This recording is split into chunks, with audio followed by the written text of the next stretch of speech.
കേരളം അങ്ങനെ തെരഞ്ഞെടുപ്പ് ചൂടിലേക്ക് കടന്നുപോയിക്കൊണ്ടിരിക്കുകയാണ്. പ്രത്യേകിച്ച് ഇനി ദിവസങ്ങൾ മാത്രമാണ് പോളിംഗ് ബൂത്തിലേക്ക് കേരളം പോകാനുള്ളത്. അപ്പോൾ എല്ലാ മുന്നണികളും പ്രചാരണം വളരെ ആവശ്യത്തിൽ തന്നെ മുന്നോട്ട് കൊണ്ടുപോകുന്നു. ജനൻ ടിവിയുടെ പ്രത്യേക തെരഞ്ഞെടുപ്പ് ബുള്ളറ്റിനായ അശ്വമേധത്തിലേക്ക് സ്വാഗതം. തിരുവനന്തപുരത്ത് നിന്നുള്ള ഒരു റിപ്പോർട്ടാണ്. തിരുവനന്തപുരത്ത് തീരദേശ മേഖലയിലൊക്കെ BJPയുടെ NDAയുടെ സ്ഥാനാർത്ഥിയായിട്ടുള്ള രാജീവ് ചന്ദ്രശേഖറിന് വലിയ സ്വീകാര്യത ലഭിക്കുന്നുണ്ട്.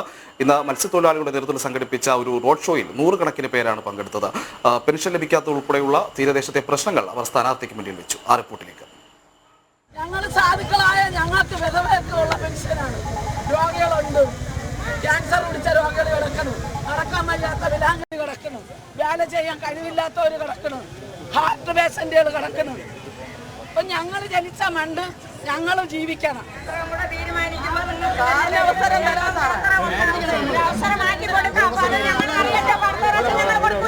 തീരത്തെ സുരക്ഷിതമല്ലാത്ത വീടും തൊഴിലില്ലായ്മയും പെൻഷൻ ലഭിക്കാത്തതുമായി നിരവധി പ്രശ്നങ്ങളാണ് മത്സ്യത്തൊഴിലാളികൾ ആവലാധിയായി രാജീവ് ചന്ദ്രശേഖറിന് മുമ്പിൽ അവതരിപ്പിച്ചത്. തീരദേശത്തെ പ്രശ്നങ്ങൾ മനസ്സിലാക്കി പ്രത്യേക പദ്ധതി നടപ്പിലാക്കാനാണ് ആഗ്രഹിക്കുന്നതെന്ന് രാജീവ് ചന്ദ്രശേഖർ പറഞ്ഞു. കുടിവെള്ളം, കടലാക്രമണം, വീട്, പിന്നെ PM സ്വാനിധി, ഇവിടെ എല്ലാ മത്സ്യവില്പനക്കാർക്ക് ഇപ്പോൾ അവർ പോയി ലോൺ എടുക്കുന്നത് ഈ ബ്ലേഡ് കമ്പനിയിൽ നിന്നും വലിയ വില ലോൺ എടുക്കുന്നത്. എല്ലാവർക്കും PM സ്വാനിധി ലോൺ, അത് 10,000 മുതൽ 5 ലക്ഷം വരെ വിത്തൗട്ട് സെക്യൂരിറ്റി. അപ്പോൾ അതും പിന്നെ ഒരു ലാർജർ ഫ്രെയിംവർക്ക്, ഒരു കോഓപ്പറേറ്റീവ് ഉണ്ടാക്കുന്നതും, ഇവിടെ ഫിഷ് പ്രോസസ്സിംഗ് ഇൻഡസ്ട്രീസും, ഒരു മാരിടൈം സ്കിൽ സെൻറ്റർ, ഇവിടെ ഈ വരുന്ന പോർട്ടിൽ നമ്മളെ കുട്ടികൾക്ക്, ഇവിടുത്തെ കുട്ടികൾക്കും തൊഴിൽ കിട്ടാൻ, അവർക്ക് ട്രെയിൻ ചെയ്യാൻ ഒരു മാരിടൈം സ്കില്ലിംഗ് സെൻറ്റർ അതും ഉണ്ടാക്കാൻ ആണ് മാസ്റ്റർ പ്ലാൻ. അതെ, അവർക്ക് ഇവിടെ പഠിച്ച് ആ സ്കില്ലിംഗ് സെൻറ്ററിൽ പഠിച്ച് ഫ്രീ ആയിട്ട് പഠിച്ച് പോർട്ടിലാണോ ഷിപ്പിംഗ് ലൈനിലാണോ വേറെ ഏതെങ്കിലും മേഖലയിലാണോ തൊഴിൽ കിട്ടാനും അവർക്കൊരു അവസരം കിട്ടും. തീരദേശത്തെ മത്സ്യത്തൊഴിലാളികളുടെ നേതൃത്വത്തിൽ സംഘടിപ്പിച്ച റോഡ് ഷോ വിഴിഞ്ഞം ഹാർബറിൽ നിന്നും ആരംഭിച്ച തീരദേശത്തെ മേഖലകളിൽ നിരവധി സ്വീകരണങ്ങൾ ഏറ്റുവാങ്ങിയാണ് സമാപിച്ചത്. റോഡ് ഷോയിൽ വിജയൻ തോമസ്, ഷോൺ ജോർജ് തുടങ്ങിയ നേതാക്കളും പങ്കെടുത്തു. ജനം, തിരുവനന്തപുരം. വി മുരളീധരന്റെ പുതിയ തെരഞ്ഞെടുപ്പ് പ്രചാരണ ഗാനങ്ങൾ പുറത്തിറങ്ങിയിട്ടുണ്ട്. വളരെ വലിയ സ്വീകാര്യതയാണ് സമൂഹ മാധ്യമങ്ങളടക്കം ഈ ഗാനങ്ങൾക്ക് ലഭിക്കുന്നത്. വൈക്കം വിജയലക്ഷ്മിയും മധുബാലകൃഷ്ണൻ പോലെയുള്ളവരാണ് ഈ ഗാനങ്ങൾ പാടിയിരിക്കുന്നത്. ആ റിപ്പോർട്ടിലേക്ക്. ആറ്റിങ്ങലിക്കുറി വോട്ട് ആർക്കാണ്? എല്ലാവർക്കും സ്നേഹിതനാം വി മുരളീധരനാണ്.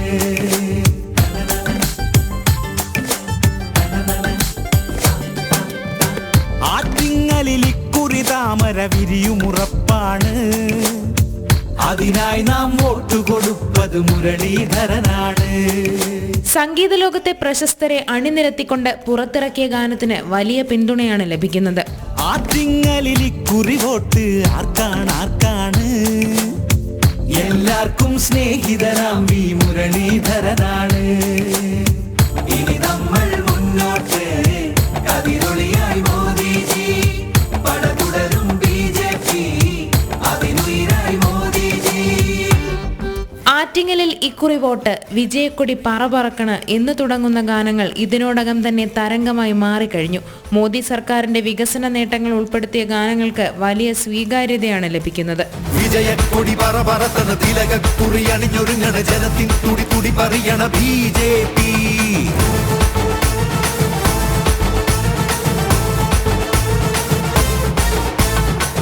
നാടിത് കൊതിക്കണ, ഹൃദയത്തിന് തിരിതെളിക്കണ, പടനായകർ നിരനിരക്കണ BJP.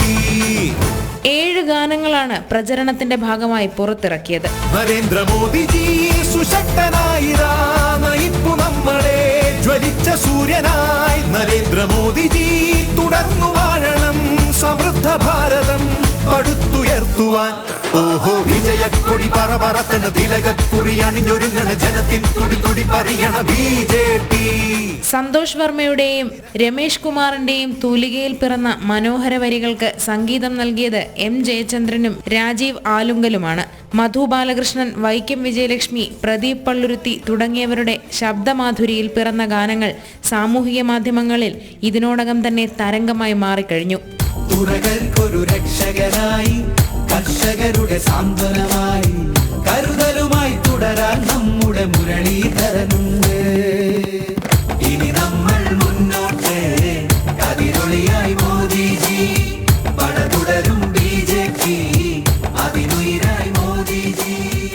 ജനം, തിരുവനന്തപുരം. മലബാറിന്റെ സ്നേഹമൂർന്ന മണ്ണാണ് കോഴിക്കോട് എന്നാണ് പറയാറുള്ളത്. അതുകൊണ്ട് തന്നെ ഈ സ്ഥാനാർത്ഥികളുടെയൊക്കെ വ്യക്തിബന്ധങ്ങളും ആ മണ്ഡലത്തിലെ വോട്ട് ചർച്ചയിൽ നിർണായകമാകാറുണ്ട്. മുന്നണികളുടെയും സ്ഥാനാർത്ഥികളുടെ കാര്യമെടുക്കുകയാണെങ്കിൽ അവർക്ക് കോഴിക്കോടുമായി ഏറെ കാലത്തെ ബന്ധമുള്ളവരാണ്. അതുകൊണ്ട് തന്നെയാണ് അവിടുത്തെ ജയപരാജയങ്ങൾ പലപ്പോഴും പ്രവചനാതീതമാകുന്നത്. 3 തവണ കോഴിക്കോടിനെ പ്രതിനിധീകരിച്ച MK രാഘവനും കോഴിക്കോട് ആയഞ്ചേരിയിൽ ജനിച്ചു വളർന്ന MT രമേശും സംഘടനാ പ്രവർത്തന കാലത്ത് കോഴിക്കോട് കേന്ദ്രീകരിച്ച് പ്രവർത്തിച്ച എളമരം കരീമും പാർട്ടി വോട്ടുകൾക്കപ്പുറം വ്യക്തിപരമായും വോട്ടുകൾ കൈവശപ്പെടുത്തുമെന്നുറപ്പ്. അതുകൊണ്ടുതന്നെ മണ്ഡലത്തിലെ ജയപരാജയങ്ങൾ നിർണ്ണയിക്കുക അസാധ്യം. തുടർച്ചയായി 3 തവണ കോഴിക്കോടിനെ പ്രതിനിധീകരിച്ചു എന്നത് MK രാഘവന് അനുകൂല ഘടകമാണ്. എന്നാൽ സംഘടനാ സംവിധാനത്തിന്റെ പരിമിതികളും മണ്ഡലത്തിൽ നടപ്പിലാക്കിയതൊക്കെ കേന്ദ്ര പദ്ധതികളാണ് എന്ന BJP പ്രചാരണവും തിരിച്ചടിയാകും. കോഴിക്കോട് കേന്ദ്രീകരിച്ചുള്ള സംഘടനാ പ്രവർത്തനത്തിനൊപ്പം 3 തവണ ജില്ലയിലെ വിവിധ മണ്ഡലങ്ങളിൽ നിന്ന് നിയമസഭയിലെത്തിയ പാരമ്പര്യമുണ്ട് ഇടത് സ്ഥാനാർത്ഥി എളമരം കരീമിന്. എന്നാൽ വ്യവസായ മന്ത്രിയായിരുന്ന കാലത്ത് പോലും കോഴിക്കോടിന്റെ വളർച്ചയ്ക്കായി ഒന്നും ചെയ്യാനായില്ല എന്ന ആരോപണം ജനങ്ങളുടെ ഭാഗത്തു നിന്നുൾപ്പെടെ ഉണ്ടാകുന്നു. കോംട്രസ്റ്റും മാവൂർ ഗ്വാളിയർ റയോൺസും ഒക്കെ ഉദാഹരണം. ഈ സാഹചര്യത്തിൽ തങ്ങൾക്ക് അവസരം ലഭിച്ചേക്കാമെന്ന പ്രതീക്ഷയിലാണ് BJP. ആ കണക്കുകൂട്ടലാണ് സംസ്ഥാന ജനറൽ സെക്രട്ടറിയെ തന്നെ രംഗത്തിറക്കാൻ BJPയെ പ്രേരിപ്പിച്ചതും. മത്സരിച്ച തിരഞ്ഞെടുപ്പുകളിലെല്ലാം വോട്ട് വർദ്ധിപ്പിച്ച് ശക്തമായ സാന്നിധ്യമാകാൻ സാധിച്ചിട്ടുള്ള MT രമേശിന് ഇക്കുറി അത്ഭുതം സൃഷ്ടിക്കാൻ കഴിയുമെന്നാണ് BJP കരുതുന്നത്. ജനം, കോഴിക്കോട്. കോഴിക്കോട് നിന്നുള്ള മറ്റൊരു റിപ്പോർട്ടാണ്. പ്രത്യേകിച്ച് ഈ ഭിന്നശേഷിക്കാർക്കും മുതിർന്നവർക്കും ഒക്കെ പലപ്പോഴും ഈ തിരഞ്ഞെടുപ്പ് പ്രക്രിയകളിൽ പങ്കെടുക്കാൻ കഴിയാതെ പോകുന്ന ഒരു സാഹചര്യമുണ്ട്. അപ്പോൾ അത്തരം കാര്യങ്ങൾ ഒഴിവാക്കാൻ വേണ്ടിയിട്ടാണ്, അവർക്ക് കൂടി ഒരു ഇൻക്ലൂസീവ്നെസ് കൊണ്ടുവരാൻ വേണ്ടിയിട്ടാണ് ഹോം വോട്ടിംഗ് എന്ന് പറഞ്ഞൊരു സംവിധാനം ഇപ്പോൾ ആരംഭിച്ചിരിക്കുന്നത്. കോഴിക്കോട് ജില്ലയിൽ 1435 പേരാണ് ഹോം വോട്ടിംഗിൽ ആദ്യ ദിവസം തന്നെ വോട്ട് രേഖപ്പെടുത്തിയത്. തിരഞ്ഞെടുപ്പ് ഉദ്യോഗസ്ഥർ നേരിട്ട് ഇത്തരം ആളുകളുടെയൊക്കെ വീടുകളിലെത്തിയാണ് ഈ വോട്ട് രേഖപ്പെടുത്തുന്നത്. ആ റിപ്പോർട്ടിലേക്ക്. ഹോം വോട്ടിങ്ങിന് അപേക്ഷ നൽകിയ 15,404 പേരാണ് കോഴിക്കോട് ജില്ലയിലുള്ളത്. നേരത്തെ ആബ്സെന്റി വോട്ടർ വിഭാഗക്കാർക്കുള്ള ഫോറത്തിൽ പോസ്റ്റൽ വോട്ടിനായി അപേക്ഷ നൽകിയവർക്കാണ് വീട്ടിൽ നിന്ന് വോട്ട് ചെയ്യാൻ അവസരമുണ്ടാവുക. വോട്ടർ പട്ടികയിൽ 85 വയസ്സ് പൂർത്തിയായവർക്കും ഭിന്നശേഷിക്കാരായി രേഖപ്പെടുത്തിയവർക്കുമാണ് വീട്ടിൽ നിന്ന് പോസ്റ്റൽ ബാലറ്റ് വഴി വോട്ട് രേഖപ്പെടുത്താനാവുക. ജില്ലയിൽ ഈ രീതിയിൽ അപേക്ഷ നൽകിയ 4,873 ഭിന്നശേഷിക്കാരും 85-ന് മുകളിൽ പ്രായമുള്ള 10,531 പേരുമാണുള്ളത്. ഇവരുടെ വീടുകളിൽ 4 ദിവസങ്ങളിലായി പോളിംഗ് ഉദ്യോഗസ്ഥരടങ്ങുന്ന സംഘം പ്രത്യേക വാഹനങ്ങളിലായി എത്തിച്ചേരും. ഓരോ വീട്ടിലും ഉദ്യോഗസ്ഥ സംഘം എത്തുന്ന സമയം BLO മുഖേന വോട്ടറെ നേരത്തെ അറിയിക്കും. ഓരോ നിയമസഭാ മണ്ഡലത്തിലും 10 മുതൽ 12 വരെയുള്ള ഉദ്യോഗസ്ഥ സംഘങ്ങളെയാണ് ഹോം വോട്ടിങ്ങിനായി നിയോഗിച്ചിട്ടുള്ളത്. Special polling officer, micro observer, സുരക്ഷാ ഉദ്യോഗസ്ഥൻ, വീഡിയോഗ്രാഫർ, BLO എന്നിവരടങ്ങുന്നതാണ് ഉദ്യോഗസ്ഥ സംഘം. സ്ഥാനാർത്ഥികൾക്ക് നിയമാനുസൃതം തങ്ങളുടെ പ്രതിനിധിയെ ഹോം വോട്ടിംഗ് വേളയിലേക്ക് നിയോഗിക്കാം. മുൻകൂട്ടി അറിയിച്ച് വീടുകളിലെത്തുന്ന സംഘം വോട്ടിങ്ങിന്റെ രഹസ്യ സ്വഭാവം നിലനിർത്തിയാണ് വോട്ട് രേഖപ്പെടുത്തുന്നത്. വോട്ട് രേഖപ്പെടുത്തി വാങ്ങിയ ശേഷം പോസ്റ്റൽ ബാലറ്റുകൾ പ്രത്യേക കവറുകളിൽ സീൽ ചെയ്ത മെറ്റൽ ബോക്സുകളിലാക്കി മണ്ഡലത്തിലെ ഉപവരണാധികാരികൾ മുഖേന GPS സംവിധാനത്തോടെയുള്ള വാഹനങ്ങളിൽ സ്ട്രോങ് റൂമുകളിലേക്ക് മാറ്റും. ഹോം വോട്ടിംഗ് പൂർണ്ണമായി അവസാനിച്ച ശേഷം അവ ബന്ധപ്പെട്ട ലോക്സഭാ മണ്ഡലം വരണാധികാരിക്ക് കൈമാറും. ജനം, കോഴിക്കോട്. സംസ്ഥാനത്തിന്റെ ഈ ധനകാര്യ മിസ്മാനേജ്മെന്റ് എത്രത്തോളം ഉണ്ടെന്നുള്ളതിനെ പറ്റിയുള്ള ഒരു വാർത്തയാണ് അടുത്തത്. പ്രത്യേകിച്ച് സംസ്ഥാനത്തെ പോലീസ് അടുത്ത സാമ്പത്തിക പ്രതിസന്ധിയിലാണ്. ഈ ലോക്സഭാ തെരഞ്ഞെടുപ്പായിട്ട് കൂടി കൃത്യമായി പണം സർക്കാർ അനുവദിക്കുന്നില്ല. അനുവദിച്ച പണമാകട്ടെ ധനവകുപ്പ് കൈമാറുന്നില്ല. അതുമായി ബന്ധപ്പെട്ട് പോലീസ് വാഹനങ്ങളുടെ അടക്കം ഉപയോഗം പോലും വലിയ പ്രതിസന്ധിയിൽ തുടർന്നുകൊണ്ടിരിക്കുകയാണ്. എന്തായാലും വീണ്ടും DGP സഹായം ആവശ്യപ്പെട്ട് ഇപ്പോൾ സർക്കാരിന് കത്ത് നൽകിയിട്ടുണ്ട്. ആ റിപ്പോർട്ടിലേക്ക്. സമാനതകളില്ലാത്ത സാമ്പത്തിക പ്രതിസന്ധിയിലൂടെയാണ് സംസ്ഥാന പോലീസും കടന്നുപോകുന്നത്. പണം ആവശ്യപ്പെട്ട നിരവധി തവണ സർക്കാരിന് കത്ത് നൽകിയിട്ടും ഒരു പ്രയോജനവും ഉണ്ടാകുന്നില്ല. ലോക്സഭാ തെരഞ്ഞെടുപ്പ് ചെലവുകൾക്കായി 160 കോടി നൽകണമെന്ന് സംസ്ഥാന പോലീസ് മേധാവി ആവശ്യപ്പെട്ടപ്പോൾ അനുവദിച്ചത് 5 കോടി മാത്രമാണ്. ഇതും ഇതുവരെ നൽകിയിട്ടില്ല. പോലീസ് വാഹനങ്ങളിൽ ഇന്ധനം നിറയ്ക്കുന്നതിനും വാഹനങ്ങളുടെ അറ്റകുറ്റപ്പണികൾ നടത്തുന്നതിനും പോലീസ് കടുത്ത പ്രതിസന്ധി നേരിടുന്നുണ്ട്. പരാതികൾ നൽകാനെത്തുന്നവർ ഇന്ധനം കൂടി നൽകേണ്ട അവസ്ഥ പല പോലീസ് സ്റ്റേഷനുകളിലുമുണ്ടെന്ന് ഉദ്യോഗസ്ഥർ തന്നെ രഹസ്യമായി സമ്മതിക്കുന്നു. തമിഴ്നാട്ടിൽ തെരഞ്ഞെടുപ്പ് ഡ്യൂട്ടിക്ക് പോയ ഉദ്യോഗസ്ഥർക്ക് ഇതുവരെ TA-യും DA-യും പോലും നൽകിയിട്ടില്ല. ഇതോടെ ഇവരും പ്രതിസന്ധിയിലാണ്. പണം ആവശ്യപ്പെട്ട് പോലീസ് സമീപിക്കുമ്പോൾ കൈമലർത്തുകയാണ് ധനവകുപ്പ്. ദൈനംദിന ചെലവുകൾക്ക് പോലും പണമില്ലാതെ വന്നതോടെ വീണ്ടും സർക്കാരിനെ സമീപിച്ചിരിക്കുകയാണ് DGP. ഇനിയും ഈ രീതിയിൽ മുന്നോട്ടു പോകാനാവില്ലെന്നും സംസ്ഥാന പോലീസ് മേധാവി വ്യക്തമാക്കിയിട്ടുണ്ട്. പോലീസിനായി കേന്ദ്ര സർക്കാർ കൃത്യമായി പണം അനുവദിക്കുമ്പോഴാണ് തെരഞ്ഞെടുപ്പ് ചെലവുകൾക്ക് പോലും പണമില്ലാതെ ഉദ്യോഗസ്ഥർ നട്ടം തിരിയുന്നത്. ആർ രാജീവ്, ജനം, തിരുവനന്തപുരം. തെരഞ്ഞെടുപ്പ് സമയത്ത് അനധികൃതമായി പണമൊഴുകുന്ന സംവിധാനങ്ങൾ പലപ്പോഴും നമ്മൾ കണ്ടിട്ടുണ്ട്. അതുമായി ബന്ധപ്പെട്ട് നിരവധി സ്ക്വാഡുകളും പരിശോധനകളും തുടർന്നു പോകുന്നുണ്ട്. ഇപ്പോൾ കോഴിക്കോട് ജില്ലയിൽ നിന്നും ഇത്തരത്തിലുള്ള തെരഞ്ഞെടുപ്പിന്റെ സർവൈലൻസ് സ്ക്വാഡുകൾ 1 കോടിയിലധികം രൂപ ഇപ്പോൾ തന്നെ പിടിച്ചു എന്നുള്ളതാണ് ആനന്ദ് റിപ്പോർട്ട് ചെയ്യുന്നത്. ആ വാർത്തകൾ 95 ലക്ഷം രൂപയാണ് ലോക്സഭാ തെരഞ്ഞെടുപ്പിൽ ഒരു സ്ഥാനാർത്ഥിക്ക് ചെലവഴിക്കാവുന്ന പരമാവധി തുക.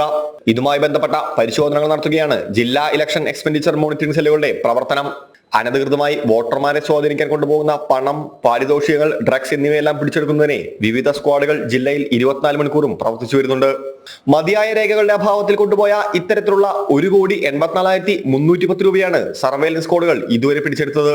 സ്ഥാനാർത്ഥികളുടെ പോസ്റ്ററുകൾ, ബാനറുകൾ, ചുവരെഴുത്തുകൾ, റാലികൾ തുടങ്ങിയവയെല്ലാം ജില്ലാ ഇലക്ഷൻ എക്സ്പെൻഡിച്ചർ മോണിറ്ററിംഗ് സെൽ നിരീക്ഷിക്കുകയും വീഡിയോ പകർത്തുകയും കണക്കുകൾ രേഖപ്പെടുത്തുകയും ചെയ്യുന്നുണ്ട്.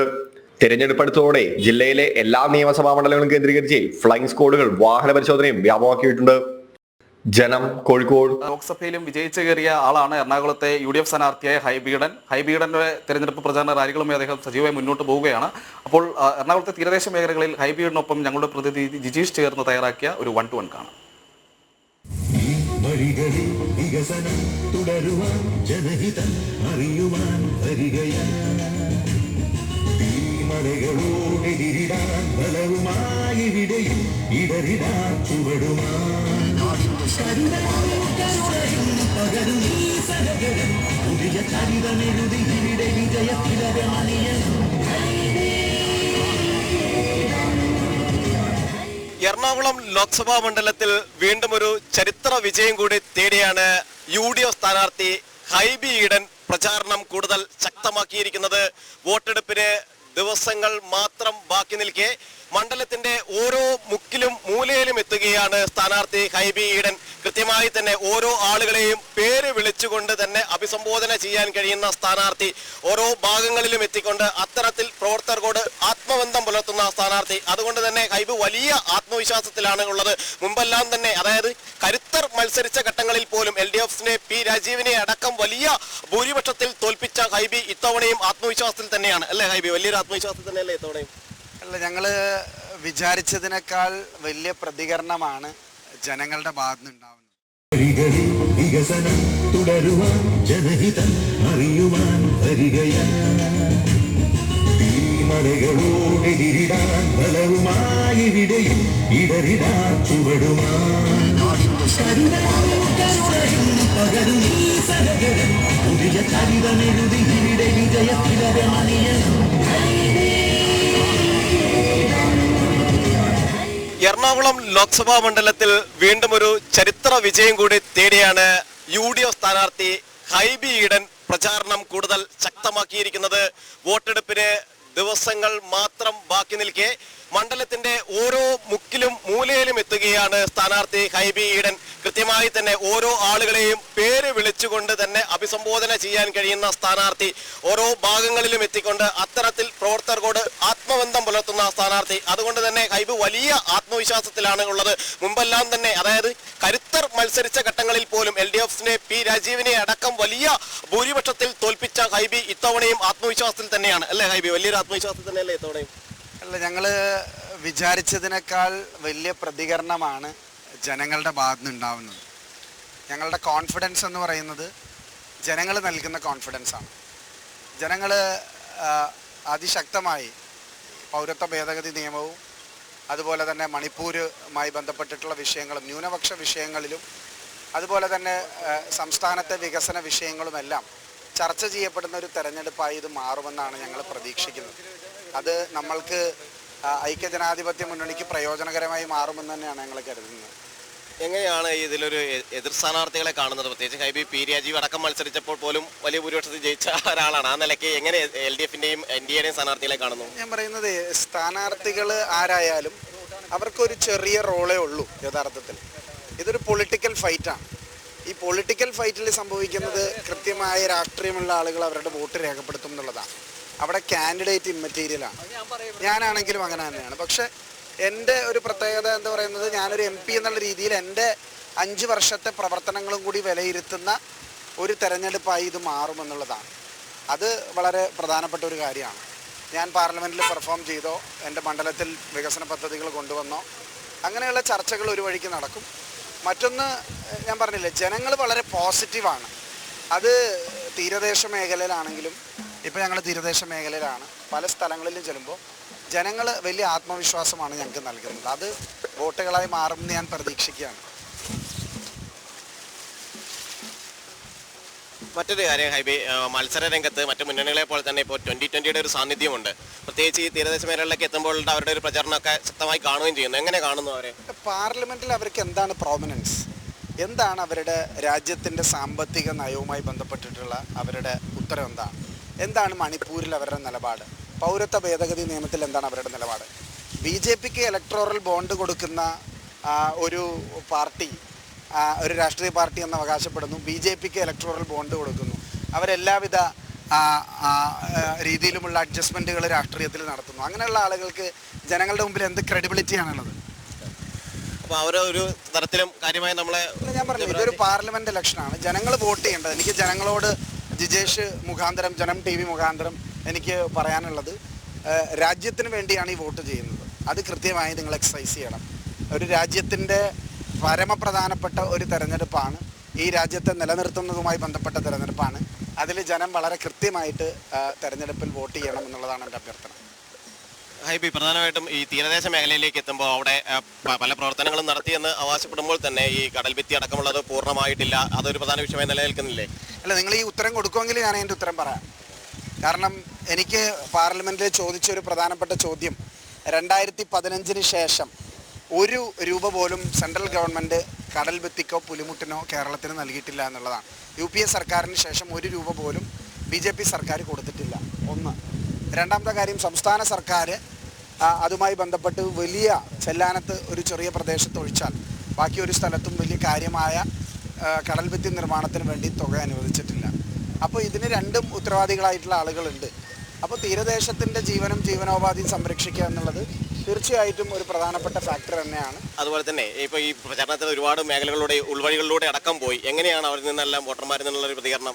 ഞാനതാ പറഞ്ഞത്, ഉൾവഴികളിൽ, തീരപ്രദേശത്ത്, എല്ലാ മേഖലകളിലും വലിയ റെസ്പോൺസാണ് ജനങ്ങളുടെ ഭാഗത്ത് നിന്ന് കിട്ടുന്നത്. നമ്മൾ വിചാരിക്കുന്നതിനേക്കാൾ ഒരു പോസിറ്റീവ് റെസ്പോൺസാണ്.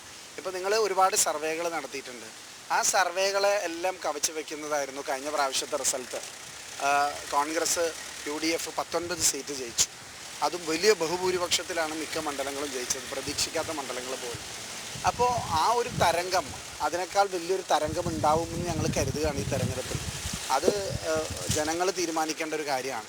ഞങ്ങൾക്ക് ഏതായാലും വളരെ പോസിറ്റീവായിട്ടുള്ള ഒരു റെസ്പോൺസാണ് കിട്ടിക്കൊണ്ടിരിക്കുന്നത്. അത് എല്ലാ മേഖലകളിൽ നിന്നും, സമസ്ത മേഖലകളിലെയും ആളുകളുടെ കയ്യിൽ നിന്ന് ആ റെസ്പോൺസാണ് കിട്ടുന്നത്. മികച്ചൊരു വിജയപ്രതീക്ഷയിൽ തന്നെയാണ് ഹൈബി മുന്നോട്ട് പോകുന്നത്. ഒപ്പം തന്നെ പ്രാദേശിക നേതാക്കൾക്കടക്കം ഹൈബി അത്രയധികം അടുപ്പമുള്ള ഒരു സ്ഥാനാർത്ഥി കൂടിയാണ്. എങ്ങനെയാണ് ഹൈബിയുടെ ഒരു വിജയസാധ്യതകളെ കാണുന്നത്? വിജയസാധ്യതകളേക്കാൾ കഴിഞ്ഞ പ്രാവശ്യത്തേക്കാളും ഞങ്ങൾ ഭൂരിപക്ഷം കൂടുതലുണ്ടാകും എന്നുള്ള കാര്യത്തിൽ യാതൊരു സംശയമില്ല. More than 2 lakhs. എങ്ങനെ നമ്മുടെ ഈ മേഖലയിൽ, വൈപ്പിൻ മേഖലയിൽ പ്രത്യേകിച്ച്, കാരണം അദ്ദേഹം ഇവിടെ നടത്തിയിട്ടുള്ള ഇടപെടലുകൾ തന്നെയാണ് അതിന് ഏറ്റവും പ്രധാനമായ കാരണം മത്സ്യത്തൊഴിലാളി മേഖലയിലായാലും ശരി, ഹരിജനങ്ങളുടെ കാര്യങ്ങളിലായാലും ശരി, മറ്റു സമുദായങ്ങളുടെയും മറ്റ് യുവജനങ്ങളുടെ കാര്യങ്ങളിലായാലും ശരി, അംഗനവാടി പോലുള്ള സ്മാർട്ട് അംഗനവാടികൾ പോലെയുള്ള കാര്യങ്ങൾ നടത്താൻ ശ്രീ ഹൈബി ഇടപെട്ടിട്ടുള്ള ആ പ്രവർത്തനങ്ങളാണ് ഞങ്ങൾക്കും ശ്രീ ഹൈബിക്കും ഉള്ള കോൺഫിഡൻസ്.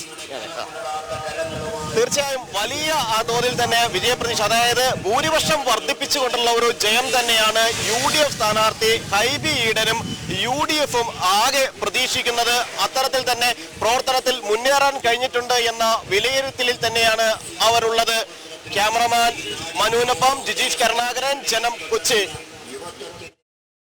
വളരെ സജീവമായ ഒരു തെരഞ്ഞെടുപ്പ് പ്രചാരണ ദിവസമാണ് കടന്നുപോയത്. നാളെ ഇതിലും നിർണായകമാണ്. കാരണം 21 സംസ്ഥാനങ്ങളിലെ 102 ലോക്സഭാ സീറ്റുകൾ നാളെ പോളിംഗ് ബൂത്തിലേക്ക് പോവുകയാണ്. അതിൽ നിർണായകമാകുന്നത് തമിഴ്നാട് പോലെയുള്ള സംസ്ഥാനങ്ങളിലെ സീറ്റുകൾ. തമിഴ്നാട്ടിലെ 39 സീറ്റുകളും നാളെ പോളിംഗ് ബൂത്തിലെത്തും. അപ്പോൾ അതുമായി ബന്ധപ്പെട്ട വാർത്തകളുമായി അശ്വമേധത്തിൽ നാളെ വീണ്ടും കാണാം. നമസ്തേ.